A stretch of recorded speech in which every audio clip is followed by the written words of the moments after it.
Hello, everyone. Even if there's nobody watching now, later on they're going to be watching. So we had a break for the holidays, and we're going to get back into it now with a review. Marie, est-ce que tu es à l'aise que je parle en anglais? Que je vais faire en anglais? Okay. Et pose des questions. I love questions. Okay. So we're just going to review. We learned about the tzaddik, right? What's a tzaddik? He's perfect. Perfect, exactly. But what does perfect mean according to the Torah? Tu m'embêtes là. According to the Tanya. Okay, he doesn't have any inclination for sin. He hates sin. He does only what is good. Exactly. He removed the evil within him, all that nature, that evil nature within him. He doesn't even. He removed it, and all he wants is God. He removed it, or he was born without it? No, most of them are born with it, and then they are able to remove it. So, I mean, there's different tzaddikim. I know that David HaMelech removed it. He said, "Libi halal b'kibri." Now my heart is empty because he fought for it, and he removed that evil within. Okay. But obviously, they were given the gift to be able. That tzaddik. They are born with the potential of being able to remove the evil within him. Okay, that's un truc que j'avais lu. Okay, I mean, some of them are born without the evil, but I imagine that they many of them did have to work to get to there. Okay. Mm-hmm. I don't imagine. I mean, this is what I understood. That tzaddikim are able. They have a potential where they're able to remove the evil within him. So so we understood there's two levels of tzaddik. Both levels of tzaddikim remove the evil nature within them. They have no yetzer hara, they have no evil inclination, they have no desire to do evil things. They only desire to love and to cling to God. One of them is a tzaddik v'tovlo, which is a complete tzaddik, and one of them is a tzaddik viralo. That means he doesn't have evil within him, but he has some bad that lingers, that's so nullified that he can't feel it. It's only expressed in his hating physical things. He doesn't hate it as much as a complete tzaddik, who's tzaddik v'tovlo. Okay, so we understood that. Then we went to the Rasha. Rasha is someone whose life is overtaken by his evil inclination. There's Rasha v'tovlo and Rasha viralo. There's the one who feels guilty, who feels remorse, who feels bad, and because of that, he has some good in him. And there's the one that has no good in him. It's all hidden, so hidden that he has no remorse for what he does. And then we started learning about the Benoni. Benoni is someone who struggles. He cannot be a tzaddik because he cannot remove his evil inclination. It's not in the nature. It wasn't given to him. That potential wasn't given to him. All he's able to do is conquer his body, his city, which means he conquers his thought, speech, and action. That means he has complete control over... Okay, I found this on the web, for which means... Sorry. He has complete control over his mind. Moach shalit al halev. His mind rules his heart, and his mindset is so strong about his connection to God that he will never sin. He doesn't sin. In the past he didn't sin, and in the future he didn't sin.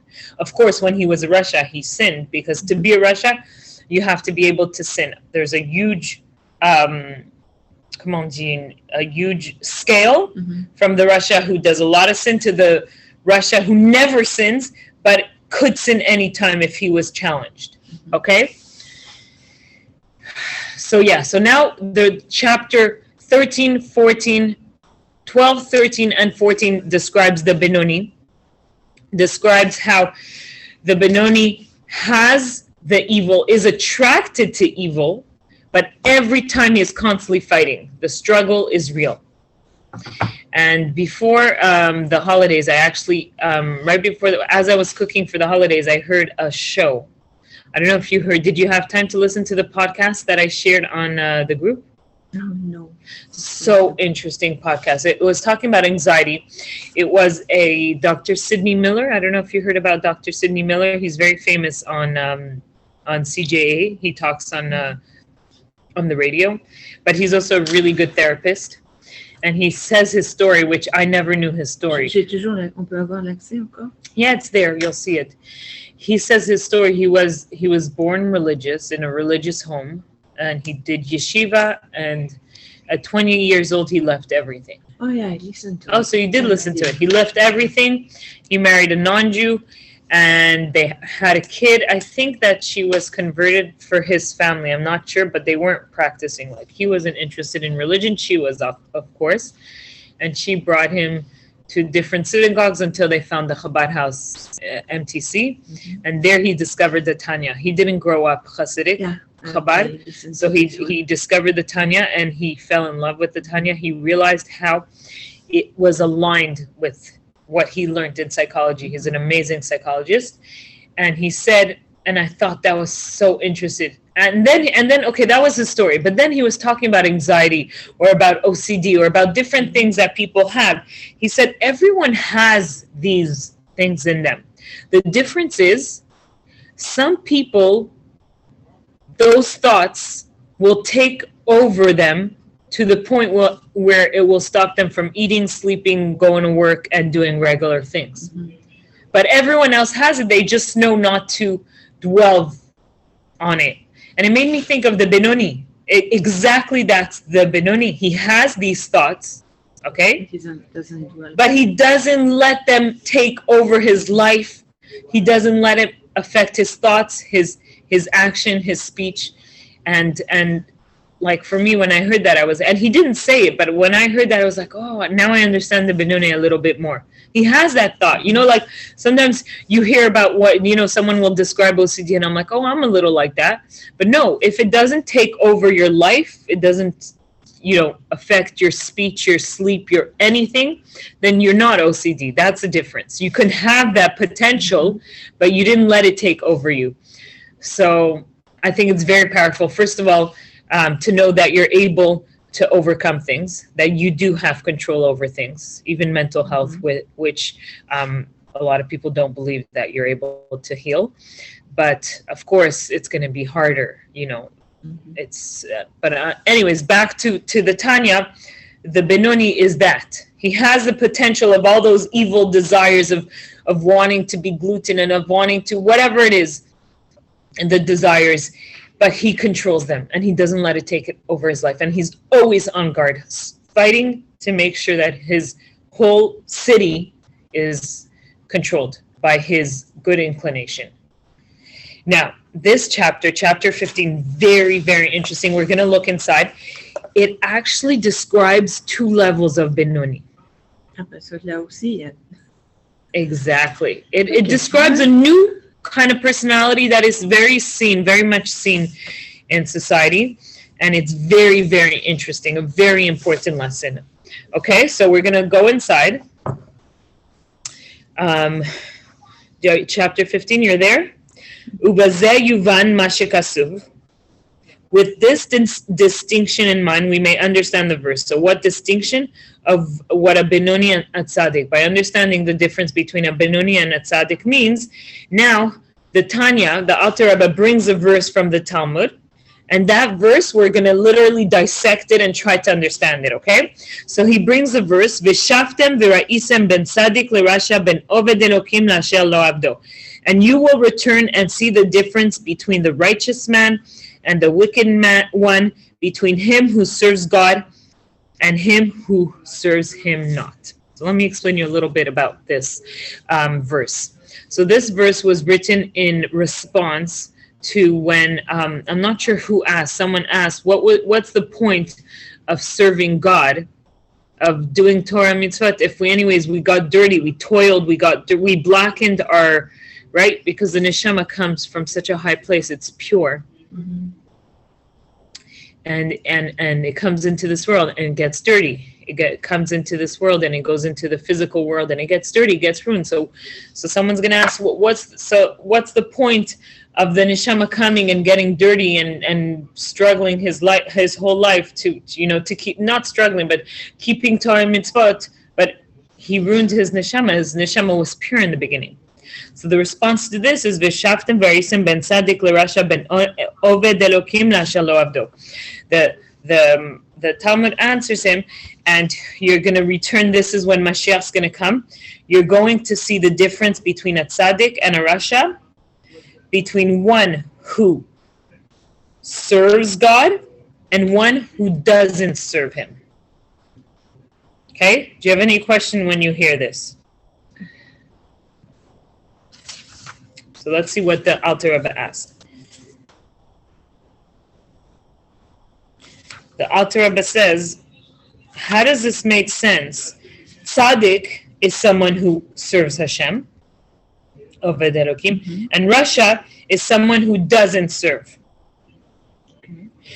The Torah never puts extra words or never repeats something just for nothing. So why couldn't they just say, V'shaftem v'ra'isem ben tzaddik le'rasha? And you'll return and you'll see the difference between a tzaddik and rasha. Why did it have to bring also ben oved elokim la'asher lo avdo, between someone? C'est ça qui fait la différence, and that's what makes the difference between it. Yeah, but you don't have to repeat it. You just have to say tzaddik. You'll see the difference between tzaddik and rasha. Why does it repeat it? Shahefresh, let's continue inside. Shahefresh ben oved elokim tzaddik hu she'oved hu lashon haveh shehu ben avoda. So the Alter Rebbe says the difference between him who serves God, when it says Oved Elokim, him who serves God, and a righteous man, a tzaddik, is that him who serves God, written in the present tense, describe one who is still presently laboring in his divine service. I'm going to explain everything.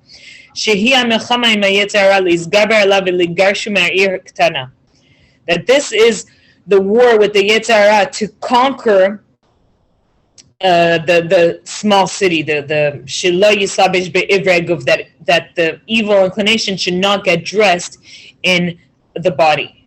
Shehu be'emes avada v'amal gadol ilachem b'tamid. This constant battle with one's evil nature truly entails much effort, service, and toil. Okay, so basically the Alter Rebbe says it can't be. Oved Elokim cannot be a tzaddik. Why? So over here, I wrote Eved and Oved. Okay, this is in Hebrew. Eved, it's backwards, but it says Eved and Oved. Eved is an adjective of a noun. It means a servant. A servant does not toil. He got his title as a servant. He doesn't have to work to become a servant. Oved is an adjective describing an activity. This is someone who is constantly struggling and working.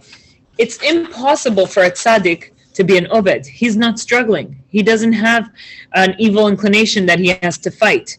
So when the pasuk says oved elokim, he can be talking about the tzaddik. He can be describing the tzaddik. He is describing, the Tanya says, the Alter Rebbe brings, here he's describing the hayinu habenoni. This is the Benoni, the one who is constantly struggling. He is still working. He didn't earn the title yet of servant, where for a tzaddik, it's just his expression. This is how he expresses. He just acts upon. He doesn't need to work hard. This is who he is. This is his whole identity. Exactly. It became his nature. The Benoni is not. It's not his nature. He has to work, constantly work to become a servant of God. The tzaddik, on the other hand, is designated a servant of God as a title conferred on the person itself. It is not merely a description of one active role, as in the designation of one who serves. So the Tanya, the Alter Rebbe took this pasuk, okay, that says that when Mashiach's come, we're going to see the difference between a tzaddik, a rasha, and ben oved elokim, one who serves God and one who doesn't serve him. And he says, no, it's not being repetitive. The pasuk over here it's describing 4 different kind of people, 4 different level, and it's important because this is the whole reason why Hashem created the world. This is explaining us why God created the world. He created for the struggle, for the Benoni, for someone who serves God. For a tzaddik, he doesn't struggle. He is an eved. It's an adjective of the noun. This is his nature. He serves Hashem. He doesn't have to work hard. It's how he expresses himself. A Benoni is an Oved. He is constantly struggling and working to serve Hashem, and working and fighting his evil nature that is giving him the opposite, telling him to do the opposite. Now I want you to look. This is where your answer comes, okay? Can you look at the pasuk before and how it says how a tzaddik is called, and tell me the difference? How is a Benoni called and how is a tzaddik called?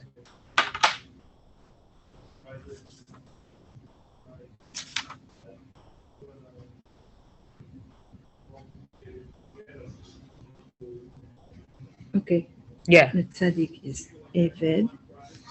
Yeah, so that exactly And like the we other said. is Oved. So that's the first difference. What's the second difference?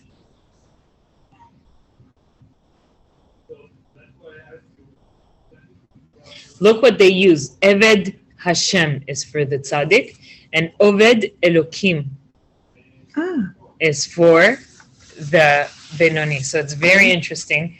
I was when I was preparing, I found this really interesting explanation.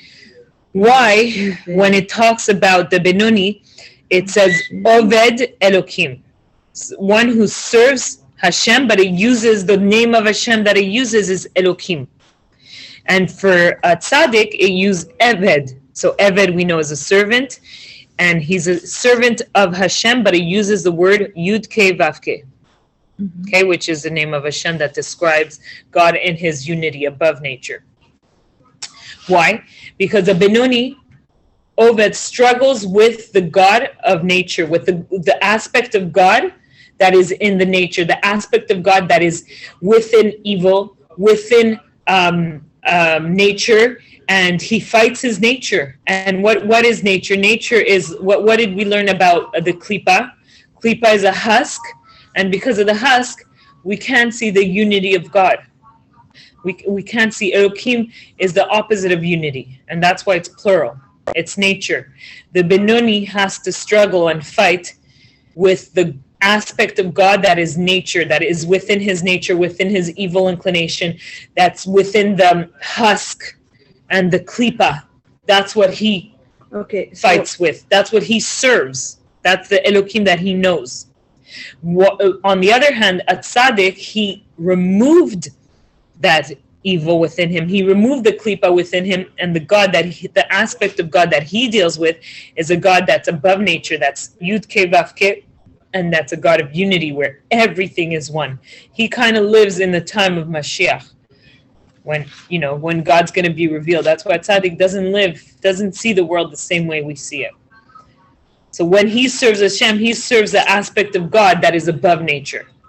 So when Marie asked, why is Elokim plural, is because the Elokim, the aspect of God that is in nature, Elokim represents... It's a lower or it's a higher. It could be a higher because it needs the source is higher. It's lower because we can't see it. The Elokim is the aspect of God that he used. Bereshit bara Elokim. It's used when God created the world. He used the aspect of Elokim, which is the aspect of nature, which is hidden, which is klipa, which is the opposite of unity, because you see a bunch of things, you don't see how they're all united. The aspect of God, that's Yud Ke Vav Ke, that's Hashem, that's Ado, that aspect is all united. There's no difference between good and bad, evil and... Can we sum it up in something like that one is is like God in his goodness and his evil part? I wouldn't say it like that. I don't like. I would say God in the nature, expressed in nature, which is not for us. It's evil, but it's God hidden in the klipa. Okay. And for the tzaddik, it's the tzaddik, when he serves God, what aspect of God? He serves the God that's above nature. He discovered a different part of God that we don't yet know. He discovered a God that's above nature, above the Elokim. So yes, it's higher, but in a way... It's higher for us. Exactly. Where we are. Yeah. So it has nothing to do with the male and female aspect of God. No. Elohim is just represents the That's very new. the nature aspect of God. Okay. Okay? Fine. So we understand the difference between Eved and Oved, that a servant, a tzaddik is a servant, he is not struggling, and that a Benoni is an Oved. He is struggling, he is working, it's his activity, his constant fight, okay? It takes deep study to find the answer through that. Yeah. It's beautiful, I think. The term servant, okay, Eved for a tzaddik, is similar to the title of a sage or a king bestowed on one who has already become a sage or a king. Okay, so Eved is someone who already got there. Just like someone who's called Chacham, it's because he's already there. Someone who's called the king, he's already there. He's not working to get up. כך זה כפר עבד וגמר לגמרי עבודת המלחמה אם הרע עד כי ויגרשהו וילך לי וליבי חלל בקברי. So too, the tzaddik has already effected and completely accomplished his service of waging war with the evil in him. He has banished it, and it is gone from him, leaving the seed of evil nature in his heart void within him. Having completed this task, the tzaddik has earned the title, a servant of God, an Eved Hashem. We now see that the expression a righteous man and him who serves God are not repetitious. Him who serves God is not a description of a tzaddik, but a Benoni, okay? So in the pasuk, when it says, you'll see the difference between a tzaddik and a rasha, Oved and a Oved, it's not repeating. It's talking about a Benoni, okay? So this is where the Alter Rebbe is getting his source of the Benoni, because the concept of Benoni is new, right? New for since the Tanya was written. But he's bringing his source of where he got it. Now, the Alter Rebbe is going to explain us what does it mean someone who serves and someone who doesn't serve. Okay? Ubenoni, yesh gam ken shte madrigas, oved Elokim vasher lo avdo. In a Benoni, there are two levels. There is one who serves God, and there's one who doesn't serve. The afal pikein eino rasha, yet he who serves him not, that means he who doesn't serve God, is not a rasha, is not wicked, although he does not wage war with his evil nature. So let's understand these two levels. So we know already the level of the Benoni that has the evil nature and that fights it constantly in order to do the right thing, in order to have complete control. We know that one, okay? What's the second level? There's another characteristic, okay? So this is where he's going to explain it. I'm going to read it inside and then I'm going to explain it. Kilo avar mi'amav shum avera kala. So this person who doesn't serve God is a Benoni. He's not wicked. For never in his life has he committed even a minor transgression in the realm of negative commandments. Okay, so he never did an avera. He never sinned. V'gam kayam kol hamitzvah she'afshar lo lekayma v'tal mutar k'neged kulam. He has also fulfilled all the positive commandments which he was able to fulfill, including the precept of Torah study, which is equal to all the other commandments combined. Not only didn't he sin, but he also keeps all Torah and mitzvahs. Everything, including Torah study. Velo psik pumya migirsa, to the extent that his mouth never ceased from study despite the difficulty involved in this. So his words, his mouth is always full of Torah words. He never stopped. Ella, yet he is still described as one who does not serve God. For she'ein aiseh shum milchama ima yetzer, because he does not wage any battle against his evil inclination. So you have to understand something. When the Tanya writes things, everything that the Tanya writes is very practical. It's not just for us to learn philosophy and just say, wow, this is so inspiring and continue. No, this is practical tips for life. This is really practical tips for everyone who is a regular person, whether Rasha, whether a Benoni, not for tzaddik, obviously. So when he writes about a tzaddik, or when he writes a Benoni, or when he writes about things that are unreachable, because he writes the steps of how to get there, and it's in Tanya and in Torah, it's not the goal that's the most important, it's the process. And over here, the Tanya is going to explain why the process is so important. So here you see a man who's a Benoni. He reached the goal of a Benoni. He never sinned in his life. He does Torah and mitzvot. He doesn't stop learning Torah, but he doesn't have that struggle. He still has the evil within. He doesn't have that struggle. So because he doesn't have that struggle, he's not fighting.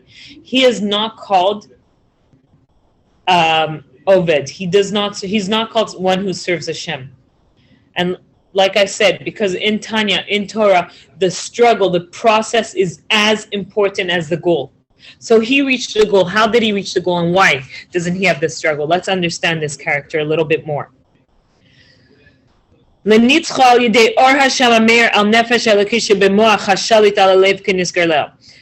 he does not wage any battle against his evil inclination to vanquish it through the aid of the divine light that illuminates the godly soul abiding in the brain, which rules over the heart, as explained above. That the godly soul and the divine light illuminating it are the Benoni's answer to his evil inclination. He who serves him not does not struggle with it. So he doesn't struggle like the other Benoni that has to constantly be on guard, making sure that his evil doesn't take over his body. He doesn't have that struggle. Why? מפני שאין יצר עומד לנגדו כלל לבטלו מתורסי ועבודסה ואינו צריך ללחם עמי כלל. For his evil inclination does not oppose him at all in an attempt to deter him from his Torah study and divine service, and thus he need not wage any war against it. So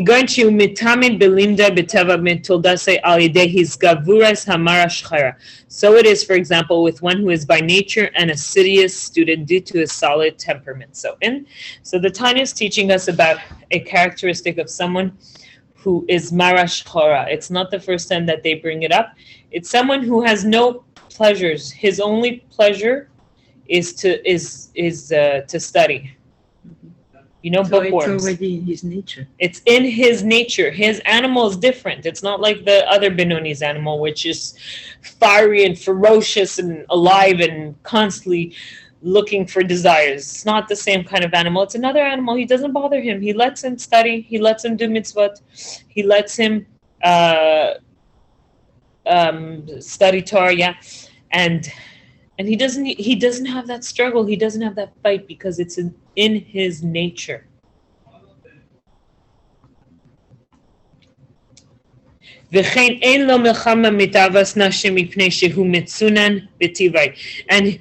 And who is also free of conflict with sexual desire due to his frigid nature.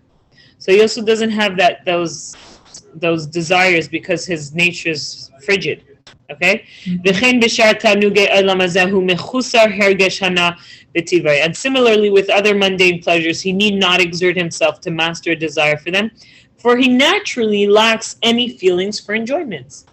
Okay, so there's people like that don't especially enjoy physical things. They enjoy just sitting and learning and studying. And even in the non-Jewish world, you know, like you'll see people who just are not interested in fancy food and women and whatever it is. They're happy with diving into books all the time and doing simple things, and so he doesn't have that struggle. For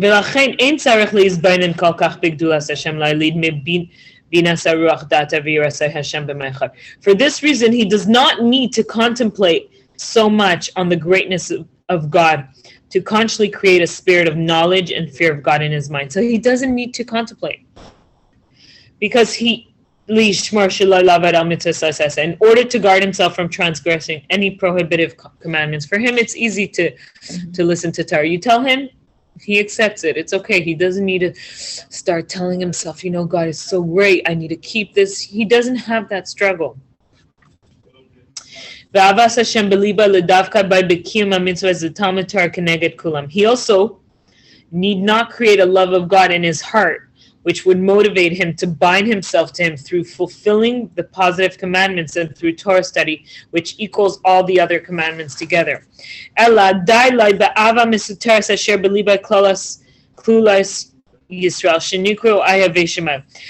hidden love of God found in his heart. So every Jew has a hidden love within his heart. Every Jew inherited from our forefathers, okay? So he's happy with that heart, that love that he has within him. He's happy with it. He won't go looking for more love and to have a passionate love for God. Who are called the lovers of his name. It's sufficient for him to motivate his fulfilling the commandments since he is naturally so inclined. So it's his nature. For a Jew who must engage in battle with his evil inclination, the love hidden in his heart is not enough. So someone who has to battle constantly against his evil nature to serve God, to have just a little bit of love that was given over, not a little bit, but the love that was given over from our forefathers is not enough. He needs to awaken a bigger love to have a bigger passion. He must arouse it to an active conscious state. For the person who is free of conflict with evil, however, this hidden love, together with his naturally favorable characteristic trait, is sufficient. For this reason, he is not considered one who is serving God at all.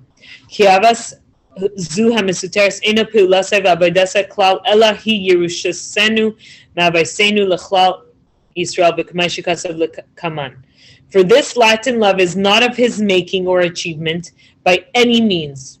Okay, so this love that he has for God is not his work. It's a love that he inherited. Yeah, but that's not and his it's fault. enough to motivate him. That's not his fault. No, it's not his fault. We're not blaming him. We're not blaming him. It is our inheritance bequeathed by our patriarch to the entire Jewish nation, as will be explained further. We're not blaming him, but he's not going to be, or he or she will not be called an Aved Hashem. He didn't work for his love. He didn't work harder. He's not fighting or struggling his evil nature. He's in his comfort zone. Mm-hmm. This works for him. With this, the Alter Rebbe concluded the thought that within the level of Benenu, there are two subcategories: him who serves and him who serves him not. Okay, so serving God is fighting against its fight. Exactly. So this is a big, big, big, big lesson. It makes me think of my students. I remember having a class of students, and I would see the girls who wouldn't work hard in my class and get flying hundreds on their test. And then I would see those girls that participated, asked questions, and worked hard. And no matter how hard they worked, they got 70s or 60s. Mm-hmm. And I remember going to the director and saying, could I mark this girl differently because of her struggle to get her 60 and 70 was greater than the girl? And he said, no. In our school system, unfortunately, the struggle is not as important as the end results. It's all about the end results. That's not the way Hashem sees the world. That's not the way the Torah works. That's not the way the Tanya teaches us. The struggle is as important as the end result, sometimes even more important, because in this case, he got to the end result of the Benoni, which is huge, beautiful result. This is what we're working for. This is what regular people are working for, because we can't reach the level of a tzaddik. We cannot remove evil within us, but we can fight our evil within us, and we can constantly have control over our body, our little city, and take control over our thought, speech, and action. But one whose nature is Mara Shchora, that means whose nature is how do they translate Mara Shchora? Stolid temperament, who's someone who doesn't enjoy things in life, who doesn't enjoy anything physical, whether women or the opposite, or whether food. He doesn't have these physical pleasures. Mm-hmm. All he likes, or all she likes, is to study and to minimum. So because of that brought him to become a Benoni, because he never sinned. He studied Torah constantly. he does Torah mitzvahs. It's easy for him to follow Torah mitzvahs. So he reached that level. He got to the goal. Mm-hmm. Yeah. But he's not called an Oved. He's not called one who serves God because he is not pushing himself beyond his comfort zone. Mm-hmm. He is not arousing a higher love. He's just contenting himself with the love he has from God that he inherited from his forefathers. וכן, אף מי שאינו מתמיד בלימוד בטבע, רק שהרגל עצמו ללמוד בהסמד הגדולה ונעשה ההרגל לטבע שני. So too.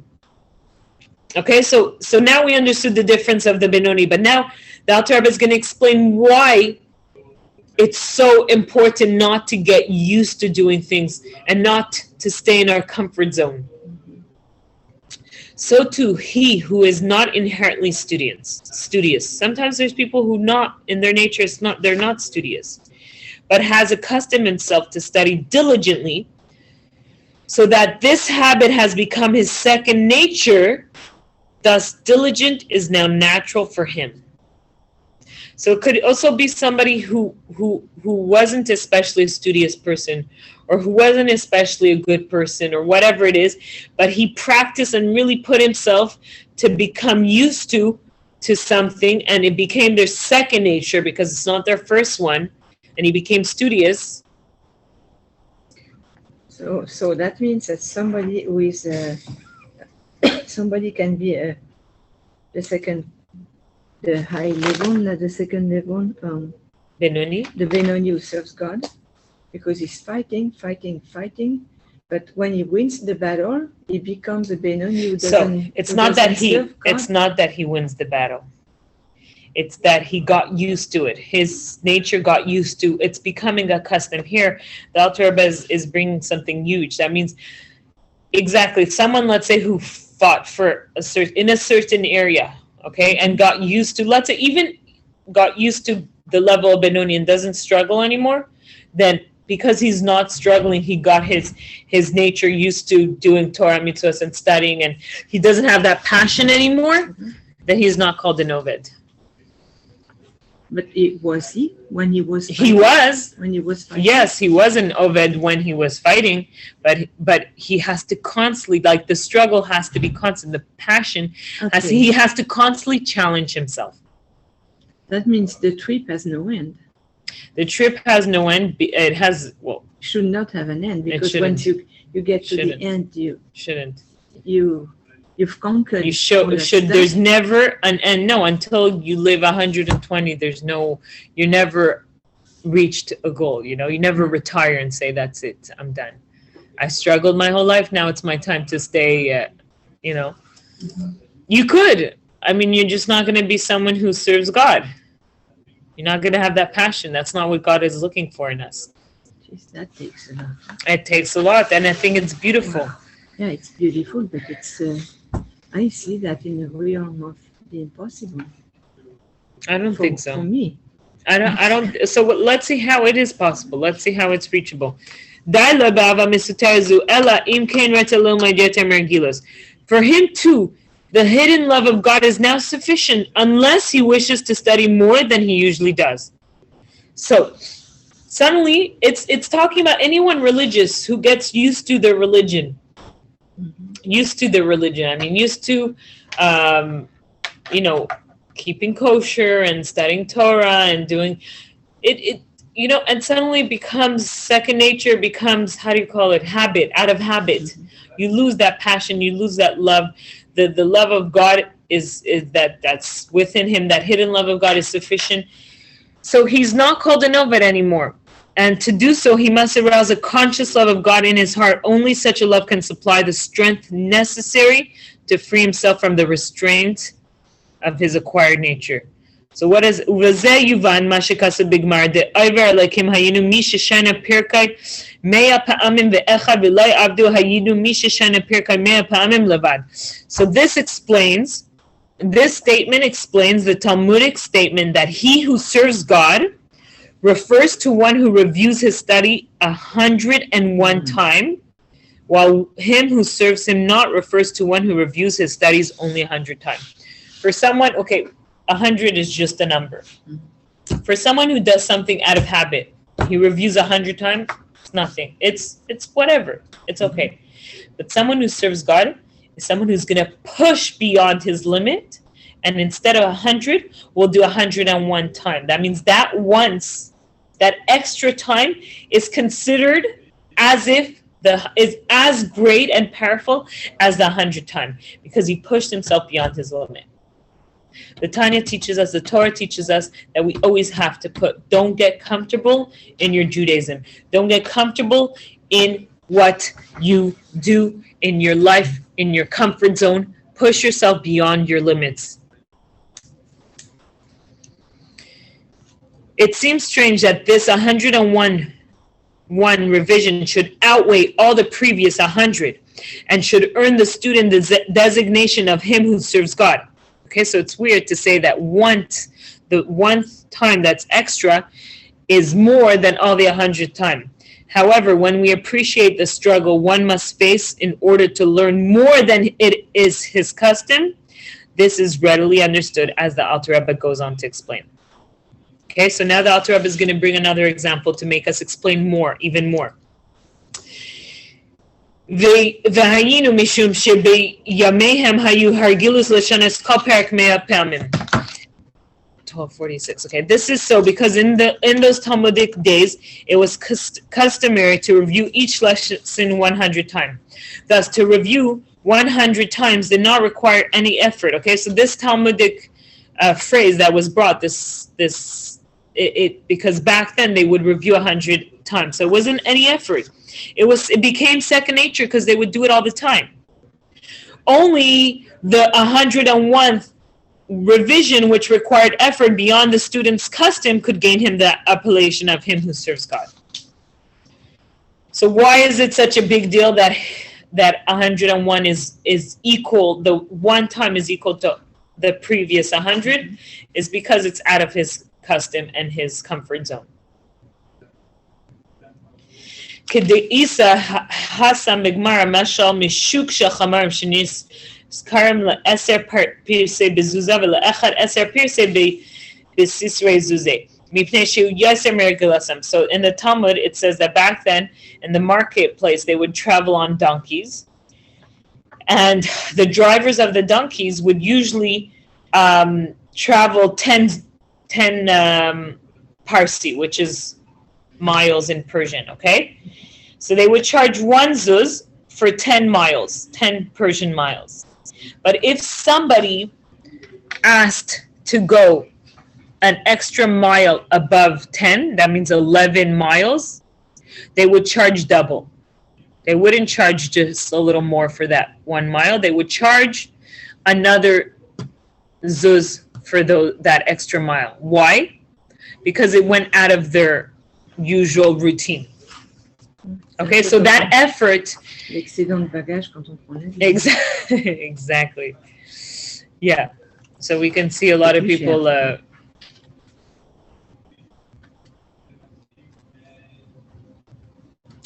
So here the Tanya shows how the end result is not always the most important. You can have someone who gets to the end result in a very easy way because it's his nature. It's his second nature. He's someone who doesn't run after pleasure. He enjoys learning. The minute he goes beyond his nature, that push is what is much more important than the end result. And why? Because that's what will awaken a love that's greater for God. That's what's going to push him out of his comfort zone. That is the struggle that God looks. And I think for me, I see it as it's so much more reachable, because to be constantly goal-oriented, sometimes you can give up because you're like, oh, I'm never going to reach the goal. But to know that your struggle is counted as much as the person who reached the goal, then you know that every day that you're struggling is not for wasted.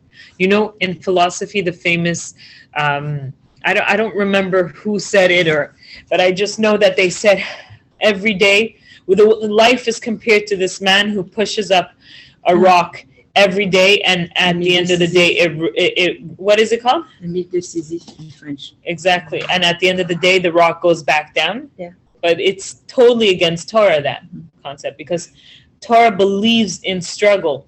that every day pushing that stone up is making a difference, is what God is looking for, is what is the goal in itself.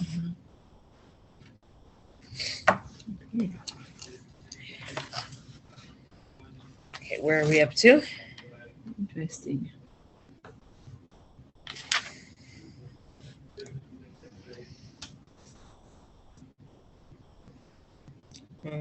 Okay. So yeah, so the story of the donkeys, okay, so we understood this. ולכן זה ספם 101 היתרה על הרגילה שהרגה מנעוריו שכולה כנגד כולן. Therefore, this 101th revision, which is beyond the normal practice to which the student has been accustomed since his childhood, is equivalent to all the previous 100 revisions combined. So that one time that he added to the 100th is equivalent to all the previous practices. Greater than anything, because he went beyond what he's accustomed to. Question? Yeah, go ahead.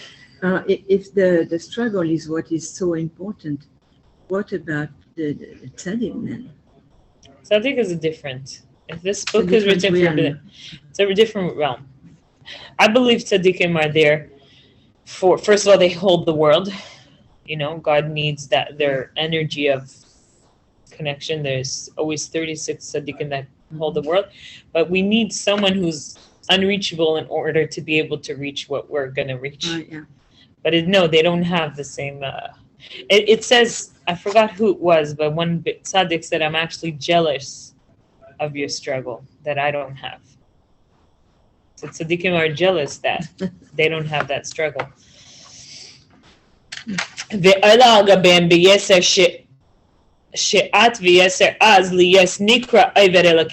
fact, its quality surpasses them in its greater strength and power, so that it is only this one extra revision which entitles the students to be called him who serves God.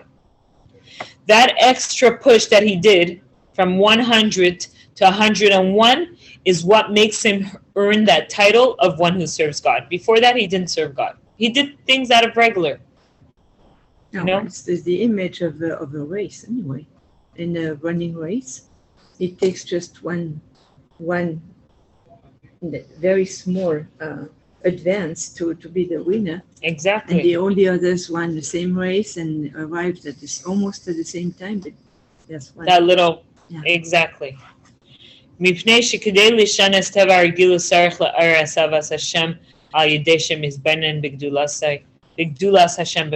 in order to change his habitual nature, he must arouse within himself the love of God by contemplating God's greatness in his mind.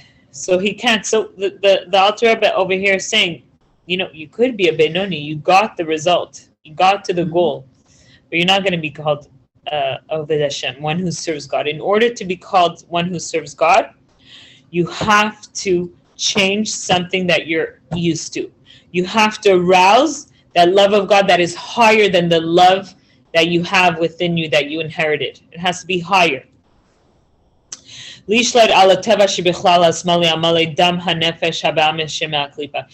order to master the nature that is in the left part of the heart, so the seat of the animal soul, which is full of the blood of the animal soul originating in Klipa, whence comes this nature, and the power of his love enables him to transcend his nature.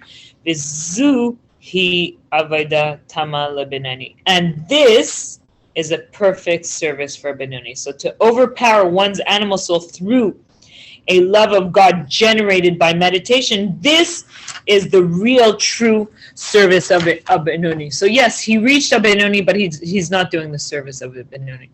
Yes, that student mastered the grade, easily flew through school, but was he really a good student? Is it, I'm not judging anyone, but I'm saying, is it really the ones who aced in school that are the successful people today?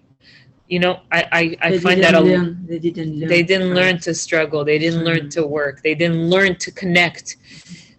Over here, they didn't learn to love God. A Benoni who just reached, because the level of Benoni, because this is his nature, this is easy for him.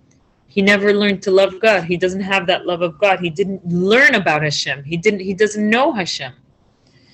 An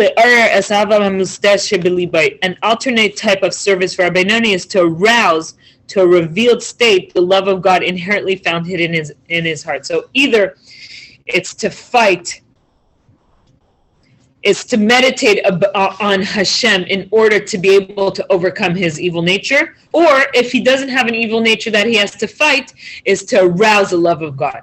So love of God is very, very important to the service of God, and that's where the struggle comes. Yeah. You can't just love, and this is very powerful for relationship, by the way. Very powerful for relationships. Love just doesn't come.